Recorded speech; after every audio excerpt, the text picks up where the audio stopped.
வணக்கம் நண்பர்களே, welcome to the cricket mind.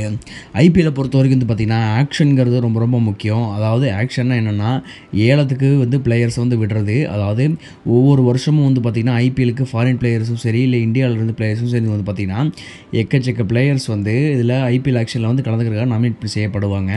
அப்படி பண்ணப்படுற இதில் வந்து பார்த்திங்கன்னா அந்த வருஷத்தில் யார் நல்லா பர்ஃபார்மன்ஸ் பண்ணுறாங்களோ, அதாவது அவங்க டீமுக்கும் சரி ஓவராலாக வந்து பயங்கரமான பர்ஃபார்மன்ஸை கொடுத்த பிளேயர்ஸுக்கு வந்து இந்த ஐபிஎல் ஆக்ஷனில் வந்து மதிப்பு அதிகமாக இருக்கும். அதே சமயம் வந்து பார்த்திங்கன்னா போட்டியும் அதிகமாக இருக்கும். அப்படி வந்து அந்த போட்டியை அதிகமாக எடுத்து இந்த பிளேயர்ஸை வந்து என் டீமுக்கு வச்சே ஆகணுங்கிற கண்டிஷனில் அதிகமாக காசு கொடுத்து, அதாவது ஐபிஎல்லில் இருக்கக்கூடிய அந்த பரிசு தொகைக்கு ஈக்குவலாக அதை விட 1 கோடி 2 கோடி கம்மியாக இருக்கிற அளவுக்கு பிளேயர்ஸை வந்து வாங்கியிருக்காங்க. ஸோ அப்படி வாங்கப்பட்ட டாப் 3 பிளேயர்ஸை பற்றி இந்த வீடியோவில் நம்ம பார்ப்போம். ஸோ ஃபஸ்ட்டு இந்த இதில் வந்து டாப் 3ல் வந்து யார் இருக்காங்கன்னு வந்து பார்த்திங்கன்னா வந்து பென் ஸ்டோக்ஸ் தான் வந்து இருக்கார். பென் ஸ்டோக்ஸ் வந்து பார்த்திங்கன்னா லாஸ்ட் இயர் ப்ரீவியஸ் இயரான சென்னை சூப்பர் கிங்ஸ்க்கு தான் வந்து அவர் வந்து எடுத்திருப்பாங்க. கிட்டத்தட்ட இவருக்கு மட்டும் வந்து பார்த்திங்கன்னா 16.25 கோடி ரூபா கொடுத்து அந்த ஒரு சென்னை சூப்பர் கிங்ஸில் வந்து எடுத்திருப்பாங்க. ஸோ அந்த ஒரு வருஷம் வந்து சும்மா ஒரு 3 மேட்ச் மட்டும்தான் விளையாடிருக்காரு. மற்ற எல்லாமே வந்து பார்த்திங்கன்னா பென் ஸ்டோக்ஸ் பெஞ்சிலே தான் கொண்டுட்டு இருந்திருக்காரு அந்த வருஷம் ஃபுல்லாகவே. ஆனாலும் சிஎஸ்கே வந்து அந்த ஒரு வருஷத்தில் கப்படித்தது குறிப்பிடத்தக்கது. ஆனால் பென் ஸ்டோக்ஸ் எல்லாமே வந்து கப்படிச்சிருக்காங்க. ஸோ நீங்கள் சொல்லுங்கள், இந்த 16 கோடியும் வந்து பார்த்திங்கன்னா தேவையா அப்படின்னு. ஸோ இதை தாண்டி செகண்ட் இடத்துல டாப் 2ல் இருக்கிறது யாரும் வந்து பார்த்திங்கன்னா வந்து ஆஸ்திரேலியாவை சேர்ந்த கேமரான் கிரீன் தான். இவர் வந்து பார்த்திங்கன்னா வந்து லாஸ்ட் இயர் வந்து 2023 மும்பை இந்தியன்ஸ் அணியில் வந்து கிட்டத்தட்ட 17.5 கோடி கொடுத்து இவரை வந்து எடுக்கிறாங்க. இவருக்கு எடுத்த காசுக்கு இவர் வந்து பயங்கரமான ஒரு பர்ஃபார்மன்ஸ் வந்து பண்ணியிருக்காரு சொல்லப்போனால். ஏன்னா இவங்க வந்து குவாலிஃபை ஆகணும், ஒரு மேட்ச்சில் வந்து அதிக ரன் ரேட்டில் ஜெயிச்சானா தான் குவாலிஃபை ஆக முடியும் அப்படிங்கிற கண்டிஷனில் இருக்கும்போது இவரோட அந்த செஞ்சுரி வந்து பார்த்திங்கன்னா வேறு லெவலில் வந்து ஹெல்ப் பண்ணிச்சு மும்பை இந்தியன்ஸுக்கு சொல்லப்போனால்.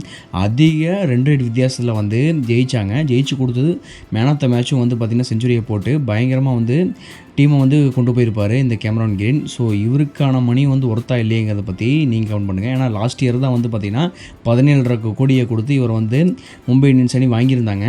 ஸோ வாங்கினதுக்கு இவர் பண்ண சம்பவம் வந்து தரமாக இல்லையாங்கிறத பற்றி சொல்லுங்கள்.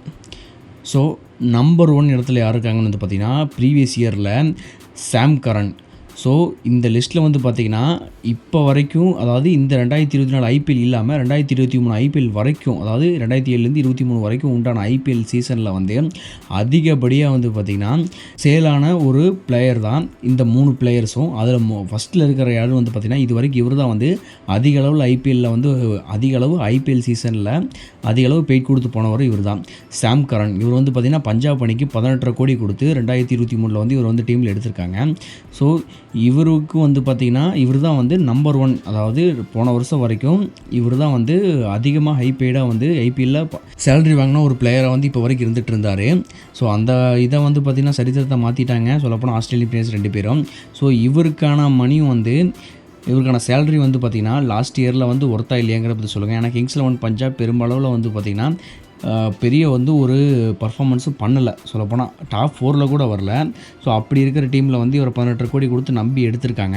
ஸோ ஒரு பர்ஃபார்மன்ஸ் வந்து நல்லா கொடுக்கக்கூடிய பிளேயர் தான். சிஎஸ்கேல இருந்த வரைக்கும் சுட்டி குழந்தைன்னு சொல்லி இவருக்கு எந்த அளவுக்கு ஃபேம் இருந்துச்சு அப்படிங்கிறவங்க நல்லா தெரியும். அதுக்கப்புறம் பஞ்சாப் அணிக்கு போய் அங்கேருந்து பெருசாக வந்து எந்த ஒரு ரீச்சும் அவருக்கு கிடைக்கலன்னு தான் சொல்லணும். ஆனாலும் வந்து பார்த்திங்கன்னா இவரை நம்பி இவ்வளோ கோடிகளை கொடுத்து இவரை வந்து இந்த ஒரு டீமில் வந்து எடுத்தப்போ ஸோ இவரோட பர்ஃபார்மன்ஸ் வந்து நல்லா தான் இருந்துச்சு. ஆனாலும் அவங்க டீம் வந்து டாப் 4க்குள்ளே போக முடியல. கடைசியில் வரைக்கும் எலிமினேட்டர் இந்த மாதிரியான ஒரு மேட்சஸில் விளையாட முடியாமல் போச்சு. ஸோ நீங்கள் என்ன நினைக்கிறீங்க இந்த டாப் 3 பிளேயர்ஸை பற்றி? ஸோ இது வந்து சொல்லப்போனால் இவங்களுக்கான சேலரி கொடுத்தது தப்பு இல்லைங்கிற பற்றியான ஒரு இது கிடையாது. ஏன்னா ஐபிஎல் வந்து ஒவ்வொரு வருஷமும் ஒவ்வொரு பிளேயர்ஸை வந்து நம்புகிறாங்க. ஸோ அவங்களோட அந்த நம்பிக்கை வெற்றி பெறாதாங்கிறது வந்து எண்ட் ஆஃப் அந்த ஒரு சீசன் ஆகும்போது தான் நமக்கு வந்து தெரியும். ஸோ அந்த இது தெரியும். ஸோ இவங்களுக்கு வந்து இவ்வளோ காசு தேவையா அப்படிங்கிற மாதிரியான ஒரு வீடியோ கிடையாது. ஏன்னா அவங்களோட பர்ஃபார்மன்ஸை பார்த்து தான் வந்து அவங்களே எடுக்கிறாங்க. ஏன்னா நாம் வந்து ஜட்ஜ் பண்ணிட முடியாது.